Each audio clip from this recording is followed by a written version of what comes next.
महाराष्ट्र में सियासी बयानबाजियों की बाढ़ आ गई है। बीच रैली के दौरान उद्धव ने पुराने सीजीआई को खरी खोटी सुना दी। क्या सच में मुंबई महाराष्ट्र से अलग होने वाला है? क्यों कहा गया सत्ता में आते ही अडानी से सारी जमीन वापस ले लेंगे? उद्धव ने बताया किसने और क्यों गिराई थी उनकी सरकार। आज के इस वीडियो में बताएंगे आपको महाराष्ट्र का सियासी हाल। महाराष्ट्र में सियासी पारा चढ़ा हुआ है। ताबड़तोड़ रैलियां हो रही हैं। नेता जनता से वादा करते नहीं थकते। खूब बयानबाजियां हो रही हैं। आने वाले 20 नवंबर को वोटिंग है, 23 नवंबर को नतीजे आने हैं। इस बार उद्धव ठाकरे ने जब रैली की तो पहले तो उद्योगपति अडानी पर, फिर पुराने सीजीआई चंद्रचूड़ को जमकर खरी खोटी सुनाई। मुंबई को महाराष्ट्र से अलग न होने की बात भी कर गए। उद्धव ने कहा मुंबई का हर कोना अडानी को बेचा जा रहा है। मैं जहां भी प्रचार कर रहा हूं, चाहे वो कोल्हापुर हो, चंद्रपुर हो, पालघर हो, हर जगह का पानी, बिजली, बंदरगाह अडानी को बेचा जा रहा है। उद्धव जानते हैं कि लोकसभा चुनाव के दौरान अंबानी अडानी के मुद्दे ने इंडिया गठबंधन का वोट बैंक बढ़ाया था, इसलिए महाराष्ट्र में भी उसी लाइन पर बैटिंग हो रही है।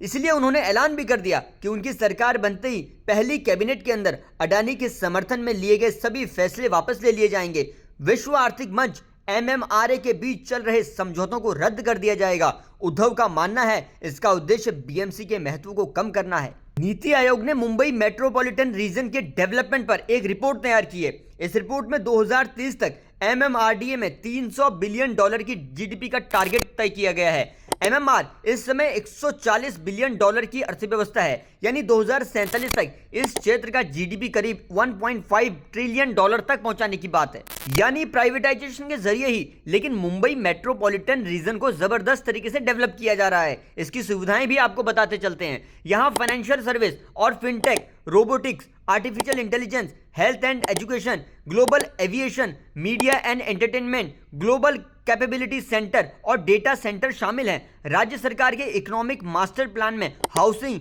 टूरिज्म, मैन्युफैक्चरिंग और logistic, plant cities, urban infrastructure सहित कई चीजें इसमें शामिल हैं। उद्धव ठाकरे इस बात को बार बार कह रहे हैं कि मुंबई को महाराष्ट्र से अलग करने की साजिश चल रही है।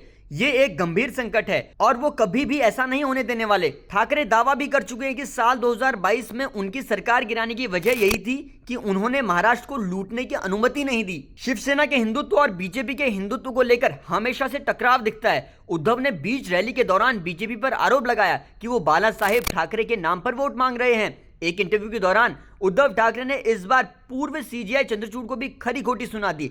जब उद्धव से सवाल किया गया कि शिवसेना विधायकों की अयोग्यता मामले में सुप्रीम कोर्ट ने 1 साल से ज्यादा समय हो गया है लेकिन कोई आदेश नहीं दिया, तो उद्धव का जवाब था, मैं निराश हूं।